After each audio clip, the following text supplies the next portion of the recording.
সাম্প্রতিক রাজনীতি নিয়ে কথা বলতে এলাম। এটি নিউজের রোজ রাতের নিয়মিত আয়োজন SSRM পলিটিক্স প্লাসে আমরা দুজন অতিথি এই অনুষ্ঠানে পেয়েছি। পরিচয় করে দিয়ে আমাদের সঙ্গে আছেন বাংলাদেশ আওয়ামী লীগের কেন্দ্রীয় কার্যনির্বাহী কমিটির সদস্য SM কামাল হোসেন এবং রয়েছেন জাতীয় ঐক্যফ্রন্টের স্টিয়ারিং এবং সমন্বয় কমিটির সদস্য ডাক্তার জাহিদুর রহমান। দুজনকে ধন্যবাদ জানাই আমাদের সঙ্গে আলোচনায় যুক্ত হওয়ার জন্য। যদিও নিরুত্তাপ রাজনীতির মাঠ, আমরা দেখছি যে উপজেলা নির্বাচন হচ্ছে কিন্তু উত্তেজনা কম, বিক্ষিপ্ত অনেক ঘটনা ঘটছে।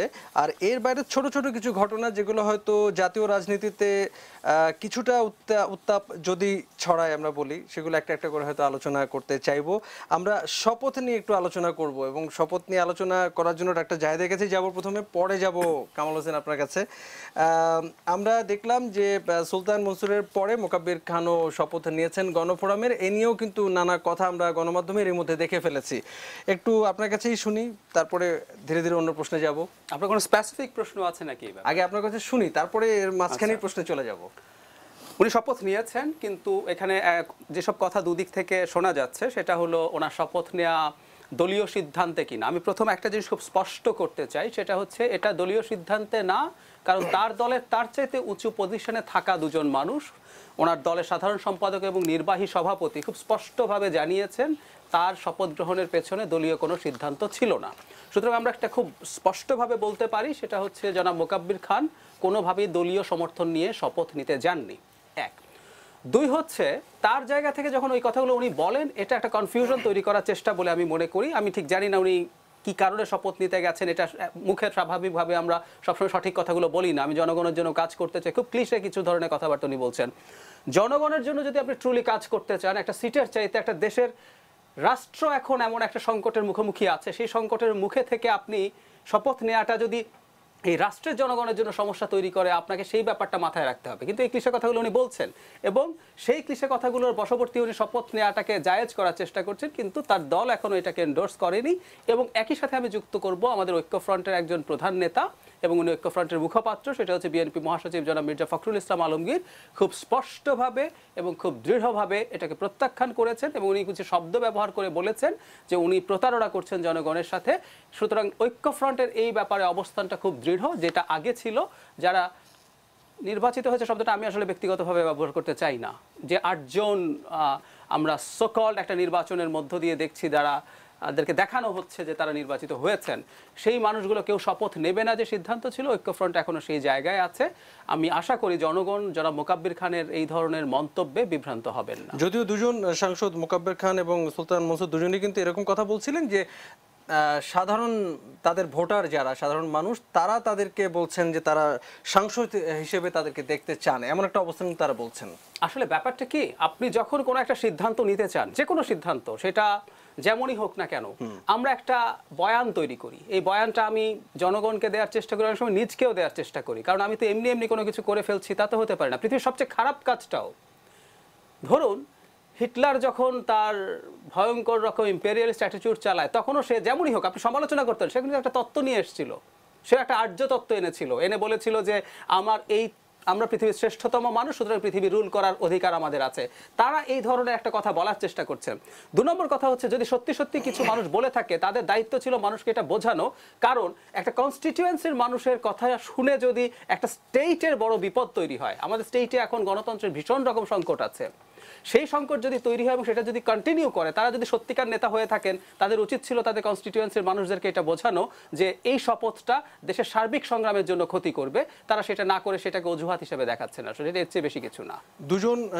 দুজন যারা নির্বাচিত হয়েছেন, যদিও আপনি এটা একটু ভিন্ন মত দিলেন, নির্বাচিত হয়েছেন এবং তারা দলীয় সিদ্ধান্ত অমান্য করে তারা শেষ পর্যন্ত শপথ নিলেন। এর ফলে আসলে ঐক্যফ্রন্ট বা গণফোরাম বা যাই বলি না কেন, তাদের আসলে ঐক্য, তাদের আসলে দলীয় শৃঙ্খলা, এই ব্যাপারটাও তো আসলে এক ধরনের প্রশ্নবিদ্ধ হয়ে পড়ে। আমি দ্বিমত করছি। আমার সাথে যে ভাইয়া আছেন তার দলেও অনেক সময় এটা হয়েছে, অনেক সময় হয়েছে। আপনি ধরুন সংসদ নির্বাচন বা উপজেলা নির্বাচন বা যে কোনো নির্বাচনে আপনি যখন কাউকে দলীয় মনোনয়নও দেননি, এসব দলে কোনো মানুষ দলীয় সিদ্ধান্তের বাইরে গিয়ে নিজে নির্বাচন করেছে, এই ঘটনা কিন্তু হয়েছে বাংলাদেশে। খুব স্পষ্টভাবে প্রচুর উদাহরণ দেওয়া যায়। এটা আমাদের যে পাল্টাপাল্টি করে ক্ষমতায় থাকছে যে দুটো দল, তাদের মধ্যে কিন্তু আমরা দেখাতে পারি। সুতরাং কোনো একজন মানুষ যখন দলীয় সিদ্ধান্তের বা জোটের সিদ্ধান্তের বাইরে এরকম স্টেপ নেয়, সেই সিদ্ধান্ত কখনোই আমাদের ঐক্যে কোনো সমস্যা করবে বলে আমি মনে করি না। একটা জিনিস খেয়াল করুন, জনাব মোকাব্বিরের ব্যাপারে দলীয় অবস্থান কী হবে আমরা এখনও স্পষ্ট নই, এটা ইনফ্যাক্ট আশা করি খুব দ্রুতই স্পষ্ট হবে। কিন্তু জনাব সুলতান মনসুরের ক্ষেত্রে যখন উনি শপথ নিয়েছেন তাকে দল থেকে বহিষ্কার করা হয়েছে, সেই জন্য আমরা বলতে পারি যে সিদ্ধান্তের বিপক্ষে যিনি যাচ্ছেন তার বিরুদ্ধে আইন মানে শৃঙ্খলার রক্ষার জন্য ব্যবস্থা নেওয়া হচ্ছে। আমি আশা করি এই ক্ষেত্রেও নেওয়া হবে। যদি নেওয়া হয়ে থাকে তাহলে আসলে আমাদের ফ্রন্টের মধ্যে বা ঐক্যর মধ্যে কোনো সমস্যা আছে আমি একেবারেই মনে করি না। আরেকটা কথা আমি একটু বলি, সেটা হচ্ছে আমি এটা জনগণের উদ্দেশ্যেও বলি, নানান রকম কনফিউশন বিভিন্নভাবে পত্রপত্রিকায় আসছে, কিছু ঘটনা দেখে সবাই এই ধরনের এক ধরনের স্পেকুলেট করছে এবং প্রচুর মিডিয়া আছে যারা আমি মনে করি সবসময় সঠিক বিশ্লেষণগুলো করছেন না, হয়তোবা তাদের স্বাভাবিকভাবে অনেকের ভেস্টেড ইন্টারেস্টও আছে। আমি একটা কথা খুব দৃঢ়ভাবে মনে করি, বাংলাদেশে এই মুহূর্তে যে রকম সংকট চলছে সেই সংকটে ঐক্যফ্রন্ট টিকে থাকাটা ডিজার্ভ করে এবং সেটা টিকে এই কারণেই থাকবে। আমরা চাইলেও সম্ভব না, কারণ এই সংগ্রামটা চালিয়ে যেতে হবে, এটা মানুষের প্রত্যাশা এবং সম্ভব হলে আরো ব্রডার পার্সপেক্টিভে এই জোটটা। রাজনীতির নিয়ন্ত্রণ নিয়ে আপনার কাছে শুনতে চাইবো আলোচনার পরবর্তী অংশে। আপনার কাছে শেষ একটা প্রশ্ন, এরপরে আমি একটু কামাল হোসেনের কাছে যাব। সেটি হলো যে মার্কেটে বা বাজারে আসলে অনেক রকম কথা শোনা যায়, রাজনীতি যদিও এখন কিছুটা উত্তাপবিহীনই বলতে হবে, কিন্তু অনেক কথা শোনা যায় যে আমরা দেখলাম যে বেগম খালেদা জিয়া তিনি অবশেষে অনেক আলোচনার পরে অনেক হইচইয়ের পরে তিনি আসলে বঙ্গবন্ধু শেখ মুজিব মেডিকেল বিশ্ববিদ্যালয়ে তিনি ভর্তি হয়েছেন উচ্চ চিকিৎসার জন্য, এবং এর পেছনে কোনো রাজনীতির কোনো সমীকরণ আছে কিনা, কোনো হিসাব নিকেশ আছে কিনা, কোনো শর্ত মেনে নেওয়ার গল্প আছে কিনা, নিয়ে অনেক গুজব আছে। আপনার আলোচনা থেকে হয়তো সেগুলো শুনতে পাবো, আপনার কাছে শুনতে চাই একটু।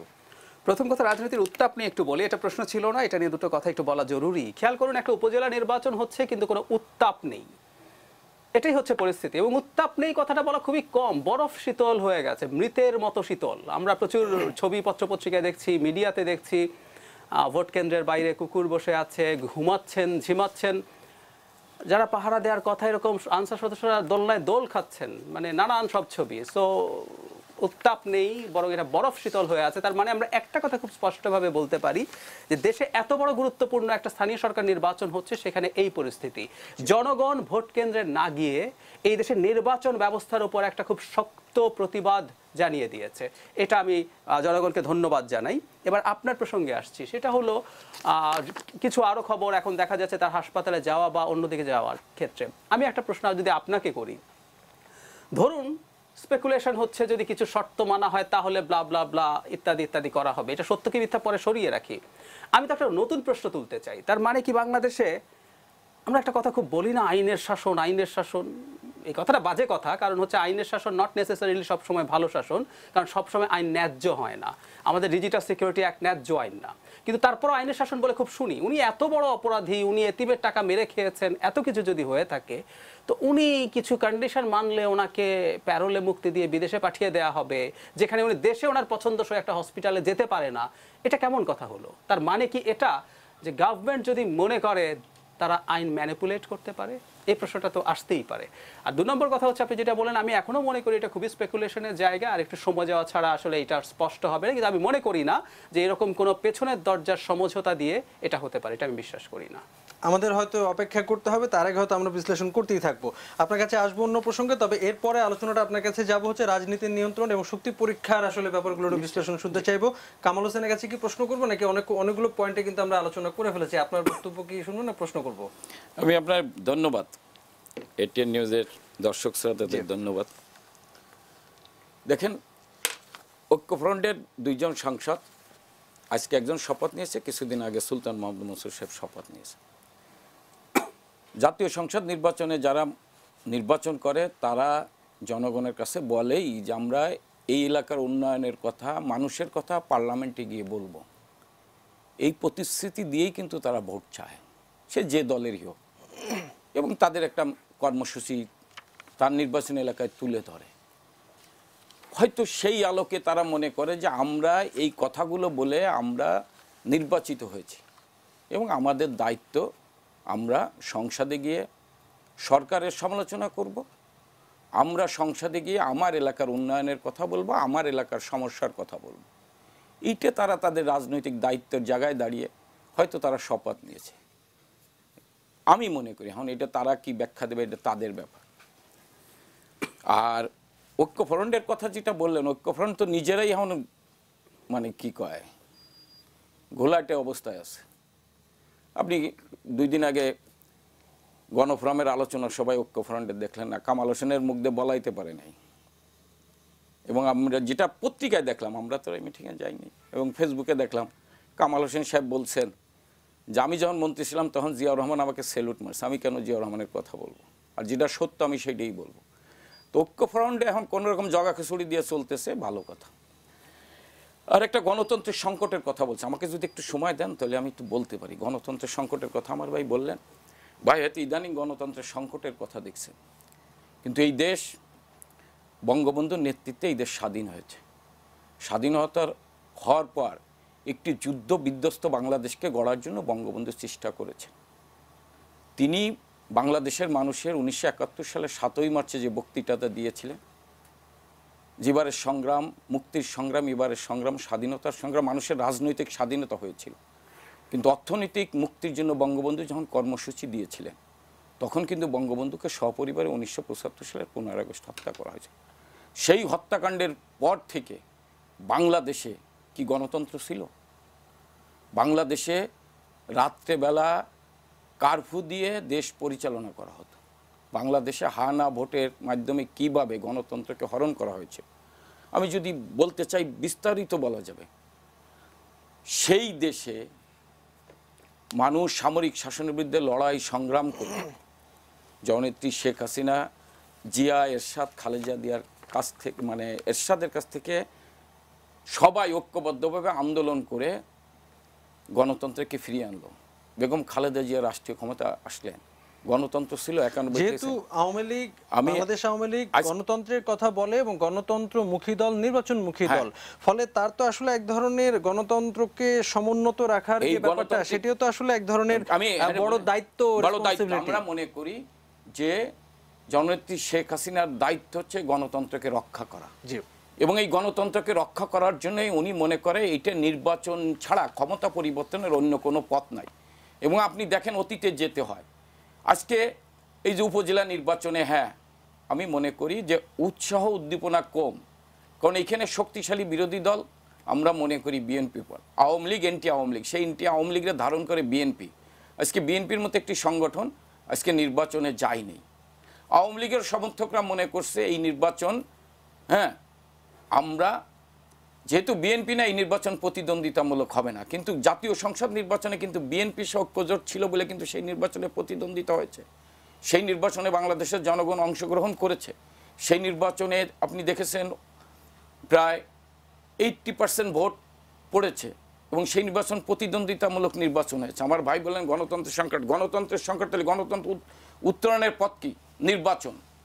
আপনি দেখেন জননেত্রী শেখ হাসিনা 2014 সালে বিএনপিকে নির্বাচনে আনার জন্য কিন্তু সেদিন খালেদা জিয়ার সাথে আলোচনা করতে চেয়েছিল, আলোচনায় আসেননি। তাহলে সেই নির্বাচনে ওনারা যখন আলোচনায় আসেননি, তাহলে পথ কি? আমার পথটা বলেন, ক্ষমতার পরিবর্তনের পথ কি? ক্ষমতার পরিবর্তনের পথ হচ্ছে নির্বাচন। গণতন্ত্রকে রক্ষা করতে হলে নির্বাচনের মাধ্যমে গণতন্ত্রকে রক্ষা করতে হবে। সেদিন তারা আসেনি। 2018 সালের নির্বাচনে ডক্টর কামাল হোসেনের নেতৃত্বে যখন ফ্রন্ট হয়েছে, তখন মানুষ মনে করেছিল যে একটি বিকল্প শক্তি, মুক্তিযুদ্ধের পক্ষের একটি শক্তি আবার একটি বিরোধী দলের জায়গায় দাঁড়াবে। কিন্তু 25 জন জামাতকে মনোনয়ন দেওয়ার মধ্যে দিয়ে, হ্যাঁ যুক্তফ্রন্ট, কামাল হোসেনরা এবং যারা মুক্তিযুদ্ধের কথা বলেন, বড় বড় মুক্তিযোদ্ধারা, তারাও কিন্তু বিএনপির পেটের ভিতরে ঢুকে জামাতকে সাথে নিয়ে নির্বাচন করলো। মানুষ তাদেরকে প্রত্যাখ্যান করলো।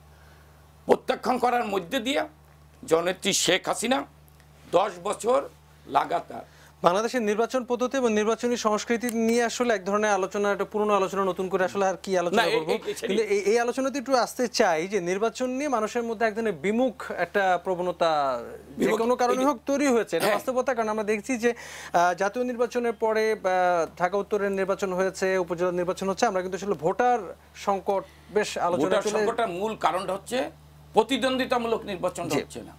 অর্থাৎ যারা বিরোধী দল, যারা মনে করে জনগণ আমাদের সাথে আছে, তাহলে জনগণকে সাথে নিয়ে নির্বাচনে যেতে হবে, নইলে প্রমাণ করতে হবে। যেমন আপনি দেখেন 2091 না নিশ্চয়ই মানে এখানে বিএনপি অংশ নিচ্ছে না, বিএনপির সমর্থিত প্রার্থীরাও আসলে আসছেন না, কিন্তু তাদের একটা অভিযোগ তো আমরা আসলে পুরনো অভিযোগ যেটা আসলে আমরা শুনে আসছি যে সেটা হলো তারা নির্বাচন সুষ্ঠু হবে কি হবে না তা নিয়ে আসলে তারা আস্থাশীল নয়।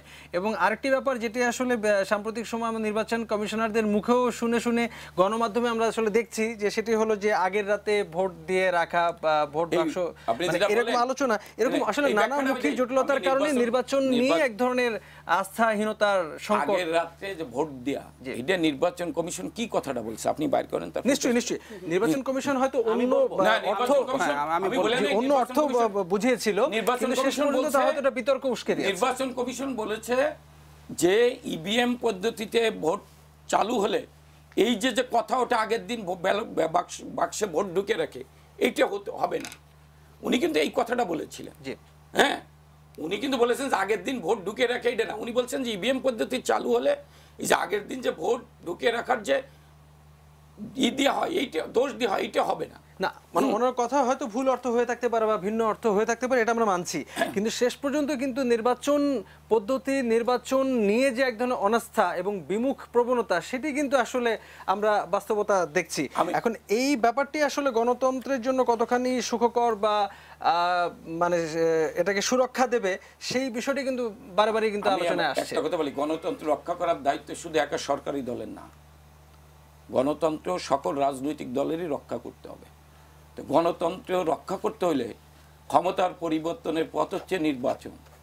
সেই নির্বাচনে আপনি হেরে যাবেন বিদায়, আপনি নির্বাচনে অংশগ্রহণ করবেন না, বলবেন যে এই নির্বাচন ঠিক হবে না। আপনি দেখেন জাতীয় সংসদ নির্বাচনের পরের দিন ঐক্যফ্রন্টের এত বড় বড় নেতা তারা কি একটি মিছিল করছে, নির্বাচন সুষ্ঠু হয়নি? একটা মানববন্ধন করছে, নির্বাচন সুষ্ঠু হয়নি? তারা কি মানে ইলেকশন কমিশনের অফিসে মিছিল করে গেছে? আমি একটা উদাহরণ দেই, 15ই ফেব্রুয়ারি 96 সালের 15 ফেব্রুয়ারি বিএনপি যখন নির্বাচন করে একতরফা নির্বাচন, জনগণ কিন্তু আমাদের সাথে ছিল বিদায়, জনগণ এই নির্বাচন প্রত্যাখ্যান করেছিল বিদায় 15 দিনের মাথায় 1 মাসের মাথায় বাধ্য হয়েছিল পদত্যাগ করতে। এটা আপনি আমার চেয়ে ভালো জানেন, সাংবাদিক আপনি আমার চেয়ে ভালো জানেন। আমরা আলোচনাটাকে একটু নিয়ে যেতে চাই রাজনীতি। আমি একটা কথা বলি, যদি জনগণ যদি মনে করে যে এই নির্বাচনে কারচুপি হয়েছে, এখন জনগণ মনে করলে তাহলে তাদের ডাকে জনগণ রাস্তায় নামবে। এখন কিছু লোক ঘরে বসে জনগণ থেকে বিচ্ছিন্ন হয় তাদের ভুল কর্মসূচির কারণে জনগণ কি মনে করে, জনগণটা একটা বিকল্প শক্তি মনে করবে। তা আপনি আর আমি যখন জনগণের আকাঙ্ক্ষা অনুযায়ী কর্মসূচি দেব, জনগণ তো আমার সাথে থাকবে। ঠিক এই পয়েন্টটি আমি জাহিদুর রহমানের কাছে যেতে চাইবো, তবে একটা ছোট্ট বিরতি নিয়ে ফিরবো এই আলোচনার সঙ্গে থাকবেন দর্শক, কিছুক্ষণ পরে ফিরছি।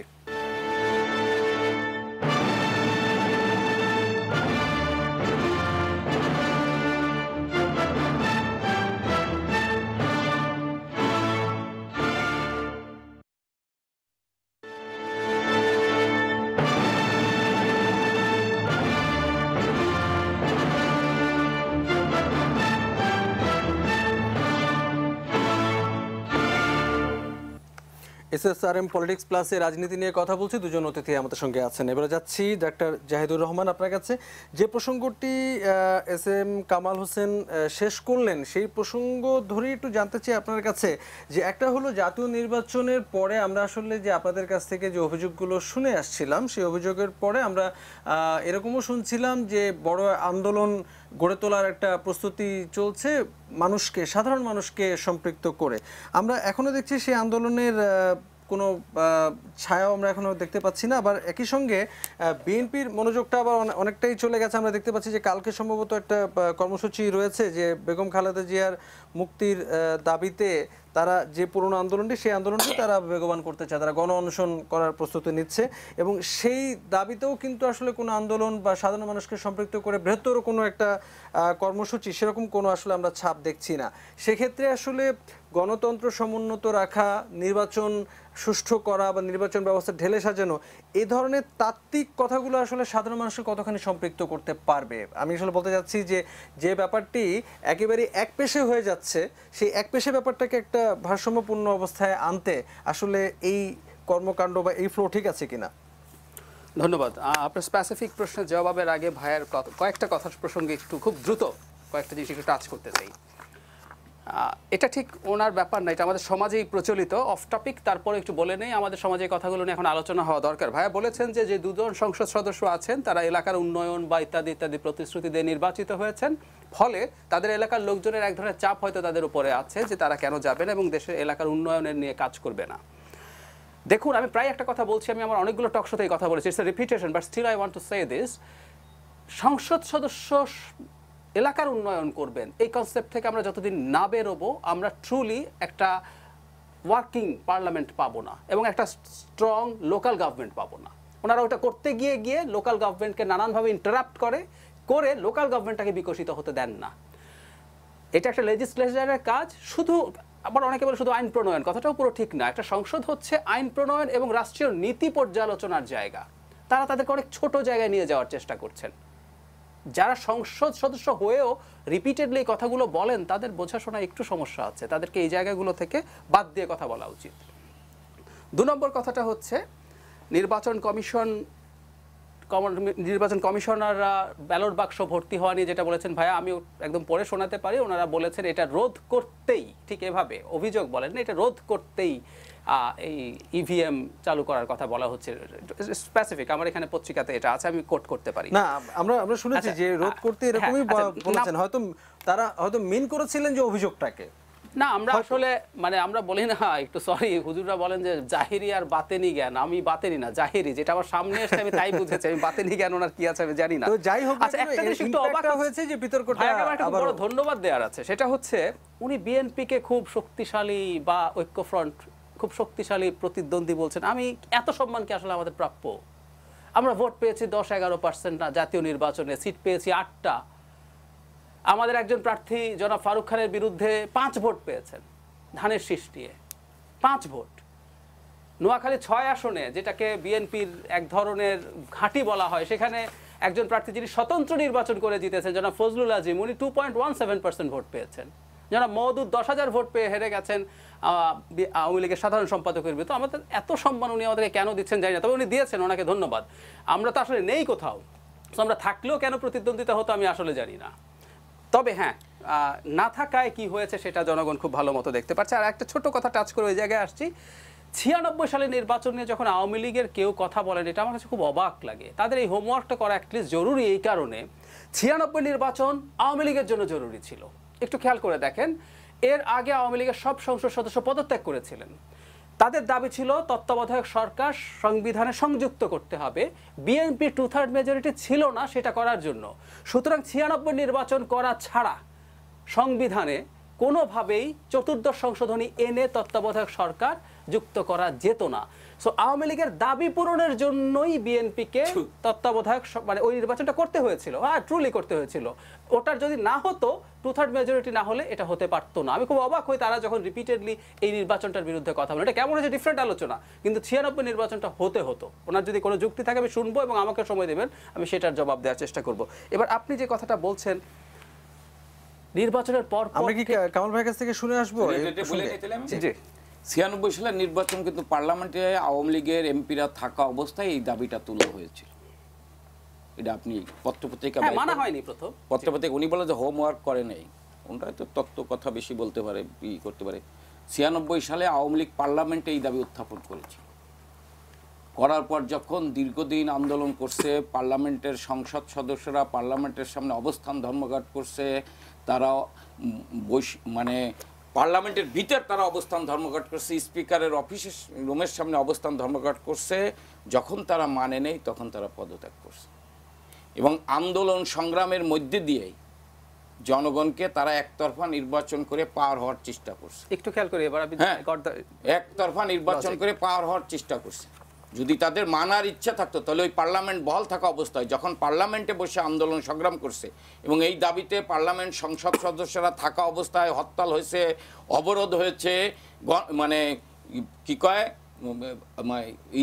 রাস্তায় আপনার অবরোধ হয়েছে, তারপরে আপনার পদযাত্রা হয়েছে, এক অঞ্চলের থেকে আরেক অঞ্চলে পদযাত্রা হয়েছে এবং জননেত্রী শেখ হাসিনা নিজে পদযাত্রায় অংশগ্রহণ করেছে টঙ্গীর থেকে ঢাকা এবং ড্যামরা থেকে গুলিস্তান উনি নিজে নেতৃত্ব দিয়েছে, হেঁটে উনি নিজে ডক্টর নেতৃত্ব জাহিদ, না, ঠিক আছে। আমি একটু বলে নেই তাহলে উনি যেটা পেয়েছি। বলছেন যে তারা এটা মানে নেই, মানে আর একতরফা নির্বাচন করছে, সেই নির্বাচনে এবং নির্বাচনের দিনেও আওয়ামী লীগ হরতাল করেছে।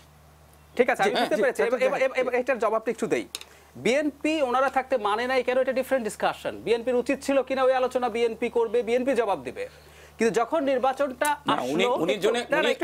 উনি জাতির সামনে যে একটা মিথ্যা মেসেজ দিল যে বিএনপি নির্বাচন করা ছাড়া, বিএনপি কিন্তু ওইটা মানতে চায়নি, মানতে চাইলে রাত 12টার সময় বসে না। না, আমি একটু বলি প্লিজ, এবার আমাকে একটু বলতে দেন। আপনি অনেকক্ষণ বলেছেন। যখন ওনারা পদত্যাগ করে ফেললেন, এরপর ওনাদের আন্দোলনের কারণেই ধরলাম বিএনপি বাধ্য হলো যে না আমরা এটা মেনে নেব। বিএনপির কি করার ছিল তখন? বিএনপি ওনাদের আন্দোলনের চাপে তর্কের খাতিরে ধরে নিলাম, বিএনপি বাধ্য হলো যে আমরা এটা করব।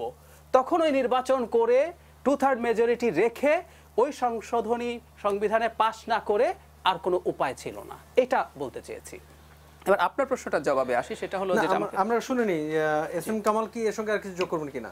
না, উনি যেটা বলছেন যে বিএনপির এই নির্বাচন, বিএনপি তো মানে নিয়ম অনুযায়ী নির্বাচন করছে, আগামও নির্বাচন করেননি, ঠিক 5 বছর পর এই নির্বাচনটা করছে। উনি যেটা বলছেন যে তত্ত্বাবধায়ক সরকার এই নির্বাচন হলে বাস্তবায়ন, হ্যাঁ উনরা কিন্তু নির্বাচন করে ক্ষমতায় থাকতে চাইছে, কিন্তু জনগণ মাঠে ছিল। আর আজকে জনগণ ওনাদের সাথে নাই কেন? আমি একটু বলে নেই, আজকে জনগণ ওনাদের সাথে নাই কারণ ওনরা যাদের সাথে ঐক্য করেছেন 2001 সাল থেকে 2006 সাল জনগণ ওনাদেরও দেখেছে, এবং 2008 সাল থেকে 2018 সাল পর্যন্ত জনগণ জননেত্রী শেখ হাসিনার সরকারও দেখেছে।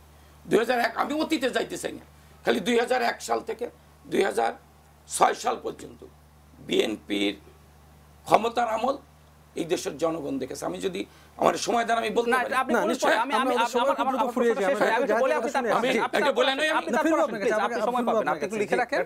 আচ্ছা, মানে মানুষ ওনাদের সাথে আছেন, এতটাই যদি ওনাদের কনফিডেন্স হয়, বাংলাদেশে রাতের বেলা ভোট হয়েছে, নির্বাচন কমিশনার পর্যন্ত বলছেন। শুধু সেটা না, আমি একজন মানুষের লেখার প্রতি আপনাদের দৃষ্টি আকর্ষণ করতে চাই। এটা 7 জানুয়ারি 2019 সালে সমকাল পত্রিকায় ছাপা হয়েছিল, আফসোস থেকেই গেল এই শিরোনামে। এটা ডক্টর মইনুল ইসলাম, চিটাগং ইউনিভার্সিটির প্রফেসর, খুবই ডিস্টিংগুইশড একজন মানুষ, বাংলাদেশের খেলাপি নিয়ে ওনার খুব উল্লেখযোগ্য কাজ আছে। এই কলামটা কেউ যদি পড়েন, উনি একদম প্রকাশ্যে ঘোষণা করেছেন উনি আওয়ামী লীগকে ভোট দিতে গিয়েছিলেন। যে কেউ বলছি উনি কেমন মানুষ সবাই একটু খোঁজ করে দেখুন, এবং সেখানে উনি কি লিখেছেন দেখলে বোঝা যাবে তার মতো মানুষ খুবই লজ্জিত যে এটা দরকার ছিল না। 2 নম্বর কথা হচ্ছে মানুষ নামেনি কেন। বাংলাদেশে এই প্রথম একটা নতুন বাস্তবতা তৈরি হয়েছে, সেটা হলো একটা সময় মানুষ সরকারের বিরুদ্ধে বা একটা দলের বিরুদ্ধে যুদ্ধ করেছে, আন্দোলন করেছে, সংগ্রাম করেছে। এবার পুরো স্টেট মেশিনারি একত্র হয়ে এই কাজটা করার চেষ্টা করেছে। It's not that easy. সুতরাং মানুষকে বলে ফেললেই যে মানুষ নেমে যাবে এবং মানুষের ঝুঁকিটা নেওয়ার চেষ্টা করবে, সেটা খুব টাফ ছিল।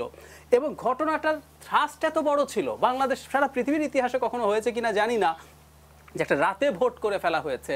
সেই ধাক্কাটা এবং যখন স্টেট মেশিনারি আপনার বিরুদ্ধে এসে দাঁড়ায়, সেটার জন্য জনগণকে আবার নতুন করে সংগঠিত করে সেই আন্দোলনে যাওয়া খুব সহজ কাজ না। আমরা এখন সেই কাজটা করার চেষ্টা করছি।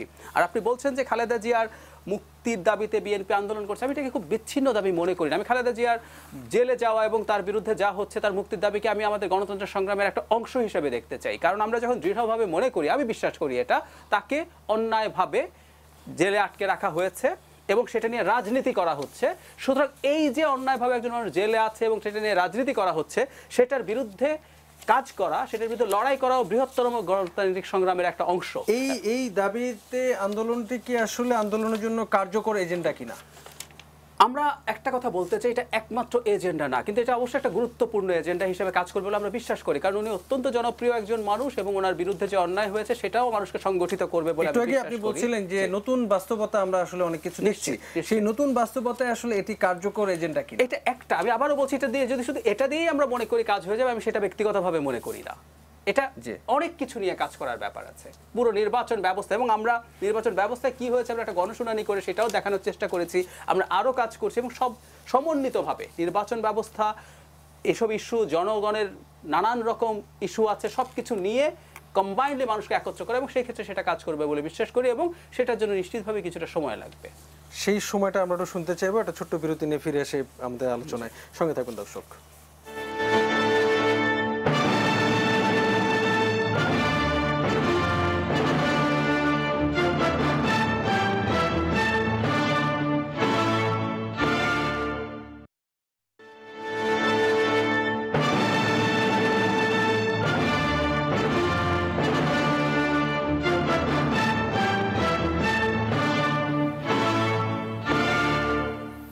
SSRM পলিটিক্স প্লাসের একদম শেষ অংশে আছি, খুব অল্প সময় পাবো। SM কামাল হোসেনের কাছে এবার একটু যেতে চাই। অনেক আলোচনা তো আসলে হলো, কোনো আলোচনাই সহজে শেষ হবার নয়, রাজনীতি নিয়ে সহজে আলোচনা শেষ করা যায় না। একদম সন্ধ্যার একটা ঘটনা দিয়ে একটু বলতে চাই যে আমরা একটু ডাকসুর ভিপি নুরুল হক নুরু, তিনি আজকে মিছিল করছিলেন, এ সময় ছাত্রলীগ হামলা করেছে এরকম একটা অভিযোগ তিনি আসলে করেছেন এবং জড়িতদের বহিষ্কার সহ 4 দফা দাবিতে তিনি উপাচার্য বাসভবনের সামনে অবস্থান নিয়ে আছেন। ছাত্রলীগের সঙ্গে তার কখনো বেশ সৌহার্দ্য দেখতে পাচ্ছি, কখনো আবার বিরোধী অবস্থান দেখতে পাচ্ছি। বল প্রয়োগের একটা অভিযোগ তো আসলে আছেই।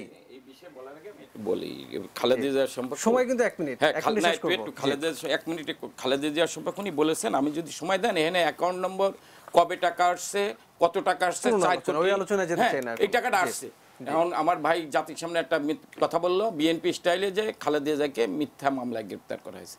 খালেদা জিয়ার বিরুদ্ধে জননেত্রী শেখ হাসিনার সরকার মামলা দেয়নি, উনার সৃষ্ট ফখরুদ্দিন মহিউদ্দিনরা মামলা দিছে এটা আসলে পুরনো আলোচনা, এই আলোচনায় যেতে চাই না। উনার বিষয় আদালতের বিষয়। আর একটা যেটা বললাম যে বিএনপি ওনাদের সাথে জনগণ নাই কেন, কারণ ওনাদের প্রধান হচ্ছে তারেক রহমান, বেগম খালেদা জিয়া, কামাল হোসেনরা না। হ্যাঁ, কামাল হোসেনরা তারেক জিয়া খালেদা জিয়াকে নিতে পারে এবং তারেক জিয়া খালেদা জিয়ার কুকীর্তি বাংলাদেশের মানুষ জানে। আর বাংলাদেশের মানুষ মনে করে আমরা শান্তিতে থাকতে চাই এবং জননেত্রী শেখ হাসিনা 10 বছরে বাংলাদেশের মানুষ শান্তিতে আছে। বাংলাদেশটাকে একটি বিশ্বের দরবারে উন্নয়নের রোল মডেল, বাংলাদেশে যা কিছু অর্জন শেখ হাসিনার নৌকায় ভোট দেওয়ার কারণেই বাংলাদেশের মানুষ পেয়েছে। আর বাংলাদেশের যা কিছু ক্ষতি হয়েছে এটা ধানের শীষে ভোট দেওয়ার ডাকসুর ভিপি নিয়ে কোনো কথা বলবেন কিনা? আর ডাকসুর যেটা হয়েছে এটা ধরেন আমিও আপনার মতো এরকম ফেসবুকে বা পত্র দেখলাম, অনলাইনে দেখলাম যে এখানে একটা ছেলের গতকাল ছাত্রলীগ নাকি মারছে, কি জসিম নাম না কারে, আজকে এরা ওই হলে গেছে কয়েকজন। না মানে কথা হচ্ছে যে বল প্রয়োগের যে সংস্কৃতি, যে অভিযোগটি আসলে বিএনপি ফ্রন্ট করে আসছে। আবার ডাকসুর বিপিও বিভিন্ন সময় বিভিন্ন পত্রিকায় নিউজ করার জন্য বা মিডিয়াতে আসার জন্য বিভিন্ন সময় সে যদি মনে করে যে ছেলেটাকে ছাত্রলীগ আঘাত করছে বা ছাত্রলীগ মারধর করছে, তার পক্ষে যদি কোনো কমপ্লেন দিতে, মানে ছাত্রলীগের বিরুদ্ধে কমপ্লেন দিতে চায় বা যারা মারছে বিসির অফিসে যে দিতে পারতো, সে মেয়েদের নিয়ে এসে বলে যেখানে আপনার সংঘাতটা হয়েছে এটাকে অ্যাভয়েড করা উচিত ছিল। সে ডাকসুর বিপি হিসেবে তার উচিত ছিল বিসির কাছে যে কমপ্লেন দেওয়া। এই আলোচনা আসলে বড় আলোচনা, আমাদের সময় আসলে কুলাবে না। আমরা একটু জাহিদুর রহমানের কাছে যেতে চাই, যে পুরনো প্রসঙ্গে ছিলাম ওই প্রসঙ্গেই থাকি, যে জনগণকে সম্পৃক্ত করা না করা। তার আগে ছোট্ট এই ঢাকা ভার্সিটি ঘটনাটা নিয়ে বলি, যার উপরে হামলা হয়েছে, একটা তথ্য পত্রিকায় অলরেডি চলে এসেছে, তাকে 32টা সেলাই করতে হয়েছে তার মাথা থেকে কান পর্যন্ত। এরকম একটা হামলায় ভিপি ওখানে যাবে না, সেটা হতে পারে না। শুধু তার দায়িত্ব শুধু এইটুকু না যে কমপ্লেইন করা। নাম্বার 2 হচ্ছে নূরের উপরে মারামারি হয়েছে কালকে। প্লিজ আমি একটু আজকে ঘটনা নিয়ে বলছি।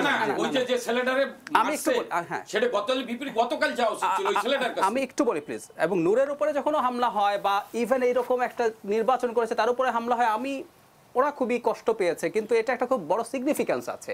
এই যে 1-2 মানুষ নির্বাচিত হয়েছে বা সে দায়িত্ব পালন করছে, নির্বাচন করেছে, এটুকুও টলারেট করা যাচ্ছে না। হাউ ফ্রাইটেন্ড দে আর, এটা একটা ইন্ডিকেশন বলে আমি মনে করি। এটা হয়তো আমাদেরকে সাহস জোগানোর জায়গা আছে। আমরা এমন একটা প্রতিপক্ষের বিরুদ্ধে কাজ করতে যাচ্ছি যারা নিজেরাই খুব ভীত হয়েছে। আর শেষ কথাটা আপনি যেটা বলছেন যে জনগণকে সম্পৃক্ত করা, আমি আবারও বলবো আমাদের নানান রকম ইস্যু নিয়ে আমরা আসবো।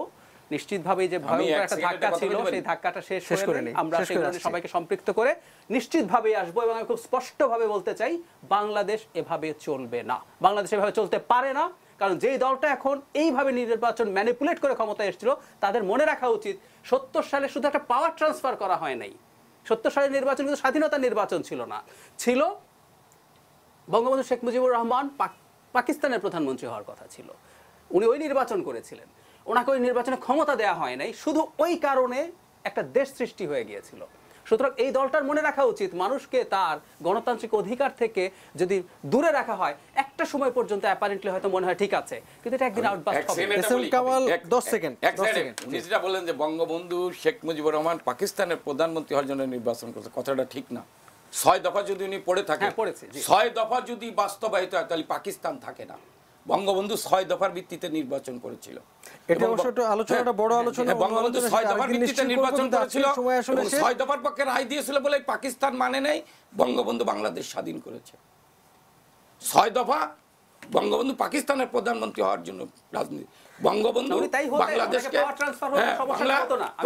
ট্রান্সফার করার মতো কোনো সুযোগ ছিল না। নিশ্চয়ই আমরা আসলে এই আলোচনা স্বাধীনতার স্বপ্ন নিয়ে 6 দফা দিয়েছিল। যাব না, আমরা এটা বড় করে আরেকদিন শুনবো। ধন্যবাদ জানাই আমাদের সঙ্গে এতক্ষণ যারা ছিলেন, যে দুজন অতিথি এবং টেলিভিশন সেটের সামনে যারা ছিলেন আমাদের সঙ্গে যারা আলোচনা শুনছিলেন, সবাইকে ধন্যবাদ জানিয়ে শেষ করছি।